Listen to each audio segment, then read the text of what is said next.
if I lay down and I play dead and I stay dead, maybe you'll get sick of being the monster out of my head, under my bed. Think you're something out of my mind. Oke, kembali lagi bersama gua di So Jadi Pandit.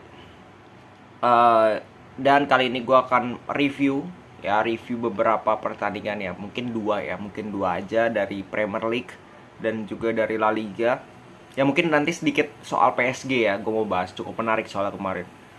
Oke, kita mulai dulu dari Premier League. Itu ada pertandingan antara Chelsea dengan Tottenham Hotspur. Main tadi malam, itu main di Stamford Bridge. Ya, dua tim asal London dari 3 tim ya, bersama dengan Arsenal. Bertemu di pertandingan kemarin, big match ya menurut gue, karena dua-duanya ini benar-benar persaing. Kalau menurut gue contender untuk 4 besar. Jadi ini pertandingan yang cukup seru, dimana dua pelatih ya, ini menarik, dua pelatih Tuchel dengan Conte ini dua-duanya memakai formasi yang sama. Terkenal sebagai pelatih yang memakai formasi 3-4-3 ya, dan dia berdua itu menurunkan starting line up yang sama secara formasi 3-4-3 Chelsea. Dan yang mungkin yang menarik perhatian gue adalah Loftus-Cheek ya. Loftus-Cheek dia mainkan di area kanan. Dia pernah mainkan itu lawan Real Madrid dan gak jalan sama sekali. Dan di beberapa laga musim lalu gak jalan juga, tapi dia tetap memainkan Loftus-Cheek karena ya menurut gue mereka tidak punya center back lagi ya, kalau nggak salah. Aspi itu tidak ada di bench, jadi mungkin tidak ada pilihan. Ada di bench, masuknya baru menit 73. Jadi mungkin ya gue nggak ngerti kenapa Aspi dicadangkan, dimainkan Loftus-Cheek. Mungkin dia ingin mengantisipasi ya fisik yang dilakukan oleh Tottenham Hotspur atau bagaimana, gue juga nggak tahu. Dari Spurs itu tetap main seperti kemarin. Pertandingan pertama starting line up tidak banyak berbeda. Sessegnon dengan Emerson Royal di kanan dan kiri. Di back sayap kanan kiri itu ada Kulusevski dan Son dan Kane di depan. Jadi ya di atas kertas memang dua-duanya ini punya pemain yang cukup berkualitas. Dan memang kalau kita lihat secara pertandingan, kedua tim ini awal-awalnya cukup imbang lah, istilahnya seperti itu. Dan kelihatan duelnya itu memang duel apa ya, duel di lini tengah ya, sehingga mereka pun sulit keduanya untuk menciptakan peluang yang cukup besar. Sampai datang gol dari Koulibaly. Ini kan gol yang memang bukan dari set piece, bukan dari set play maksud gua, bukan dari situasi counter, bukan dari situasi open play, tapi lebih dari situasi bola mati ya. Corner kick dari Cucurella diselesaikan dengan baik oleh Koulibaly. Finishingnya bagus ya, menurut gue sangat bagus. Jadi ya selebihnya juga mungkin ada beberapa counter ya. Chelsea memang lebih menguasai secara ball possession, dan Spurs lebih mengincar counter attack karena mereka punya pemain-pemain yang berkualitas untuk melakukan counter attack seperti Son, Kane, dan Kulusevski. Dan beberapa kali mereka mendapatkan peluang juga lewat sana, tapi tidak bisa menjadi gol ya. Finishingnya masih cukup buruk lah menurut gua dari kedua tim. Walaupun ada 1 gol di babak pertama, tapi ya secara overall seimbang, lebih ke membosankan. Terus kita masuk babak kedua. Nah, babak kedua ini mungkin lebih seru karena perbedaan selisih 1 gol. Tottenham lebih mengambil inisiatif, lebih mengambil resiko mengganti Richarlison dengan Sessegnon. Ya artinya mereka punya 4 pemain ya yang benar-benar mempunyai apa ya, kalau gue bilang kemampuan menyerang yang luar biasa. Dan akhirnya mereka bisa menyamakan kedudukan di menit 68 lewat Pierre-Emile Højbjerg ya, tendangan jarak jauh. Itu juga memanfaatkan kesalahan dari Jorginho. Ya ini membuat gol ini ya, kalau menurut gue membuat pertandingan semakin menjadi seru. Ya akhirnya Chelsea juga melakukan pergantian, Aspi masuk menggantikan Jorginho. Nah Pada saat Aspi menggantikan Jorginho, Loftus-Cheek masuk ke tengah, Aspi jadi back, Reece James yang menjadi back sayap, dan itu lebih efektif untuk Reece James karena perannya itu memang seperti itu, tidak bisa kurang defense-nya itu tidak sebagus ketika dia menjadi back sayap. Nah, akhirnya terbukti efektif lewat sebuah skema counter attack.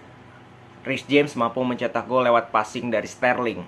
Ya, itu kan memanfaatkan kecepatan dan juga agresivitas dari Reece James juga yang tidak terlihat ketika dia menjadi center back. Maka dari itu, perannya sebenarnya lebih bagus menjadi fullback. Habis itu, Tottenham memasukkan pemain, Chelsea memasukkan pemain yang tidak terlalu tinggi juga temponya, tetapi kelihatan Spurs lebih menguasai karena mereka ketinggalan. Mereka ingin menyamakan kedudukan dan mereka mendapatkan itu di detik-detik terakhir. Lagi-lagi lewat corner, lagi-lagi lewat eksekusi bola mati seperti gol pertama dari Koulibaly. Itu juga dari situasi bola mati ini pun demikian. Jadi sebenarnya kalau secara overall, walaupun ada bumbu-bumbu ya Conte dengan Tuchel berantem dan sebagainya, ya itu bagian dari pertandingan dan itu menurut gue rugi di dua-duanya. Karena mereka dapat kartu merah, mereka tidak bisa mendampingi tim mereka di pertandingan selanjutnya. Itu menjadi kerugian mereka dan bagi tim mereka sendiri. Ya gue nggak tahu lagi lah, itu sebagai pelatih terlalu over kalau gue melihat. Mereka itu udah kena kartu kuning dari menit 70 masih berantem aja di menit terakhir. Ya gue nggak tahu lah.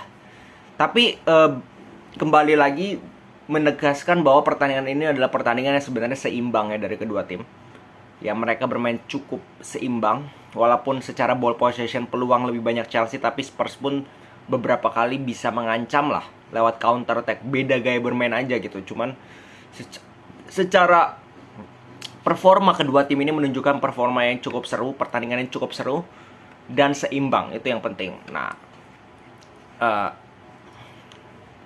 sementara Spurs itu ada peringkat 4 dengan 4 poin dan Chelsea ada di peringkat 7. Sebenarnya sama dengan 4 poin, cuma beda selisih gol. Jadi ini menegaskan juga bahwa Spurs tidak sewah itu ya setelah kemarin menang besar melawan Southampton. Tapi di pertandingan kali ini mereka juga gagal meraih kemenangan, bahkan harus mencetak gol di menit-menit detik-detik terakhir.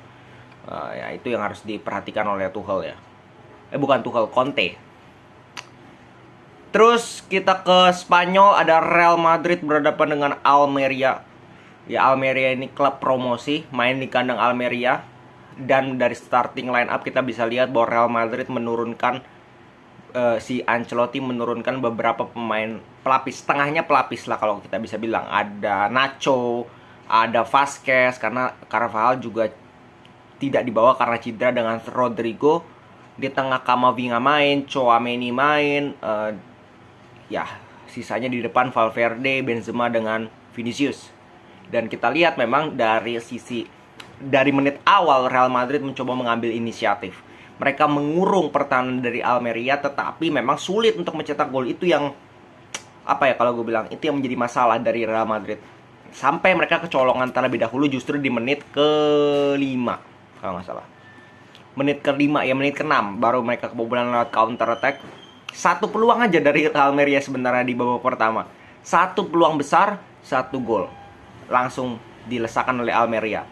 Habis 1-0, Madrid makin ngegas dong. Mereka mengurung dari segala sisi.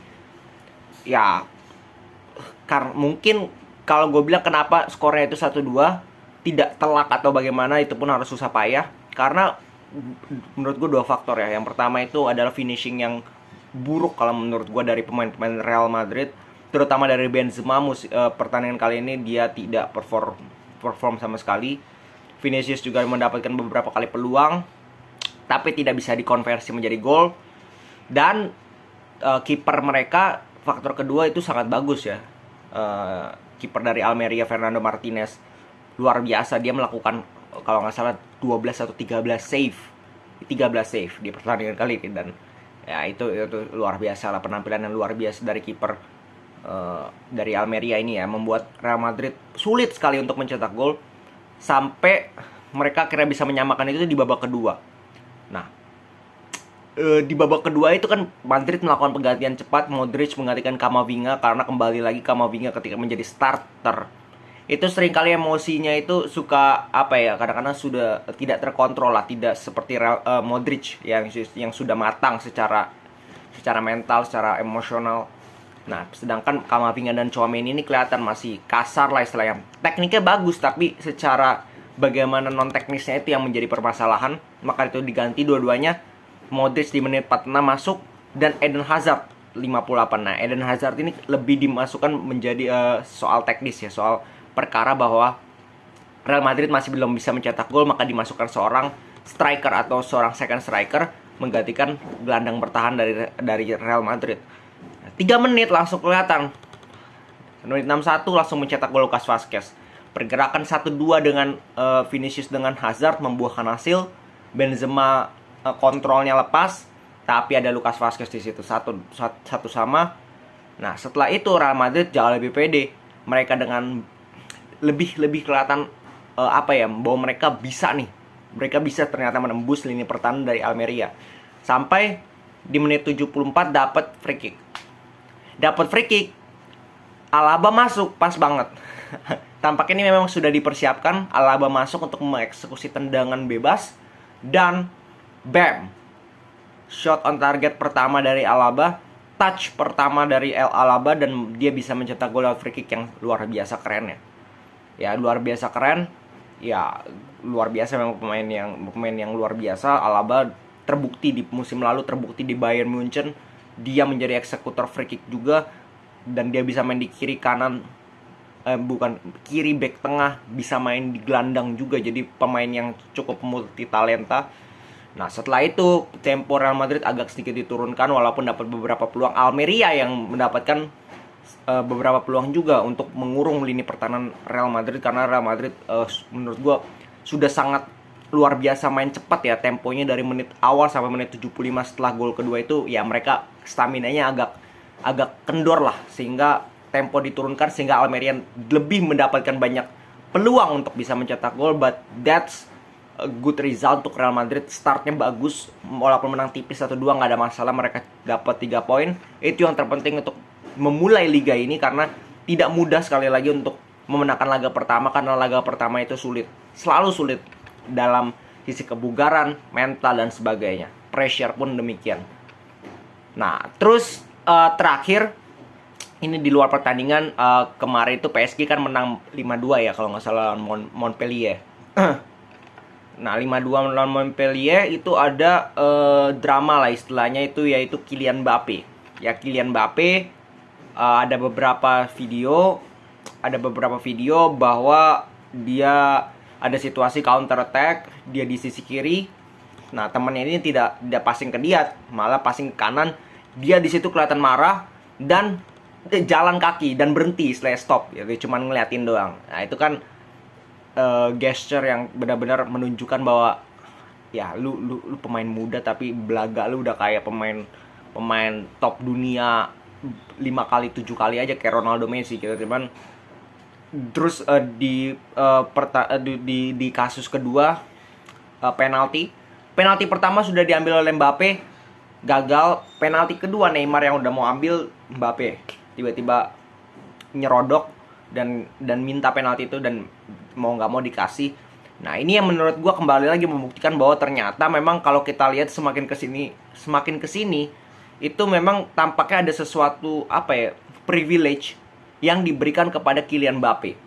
Ya, tampaknya dia ini menjadi sosok yang sangat penting justru di PSG. Bukan peran yang penting, tapi lebih ke powernya yang penting kalau menurut gue. Jadi ya goodbye aja. Gue sih bilang Madrid sangat beruntung ya tidak mendapatkan pemain dengan attitude yang sangat-sangat buruk ya seperti Kylian Mbappe, bahwa dia merasa dia lebih besar daripada klub, dia lebih besar daripada pemain-pemain lainnya, dia tidak bermain as a team. Nah, itu menurut gue ya, gue sebagai fans Madrid juga sangat lega ketika Mbappe tidak jadi ke Madrid kalau tahu attitude-nya seperti ini. Oke, segitu dulu dari gue. Salam sepak bola.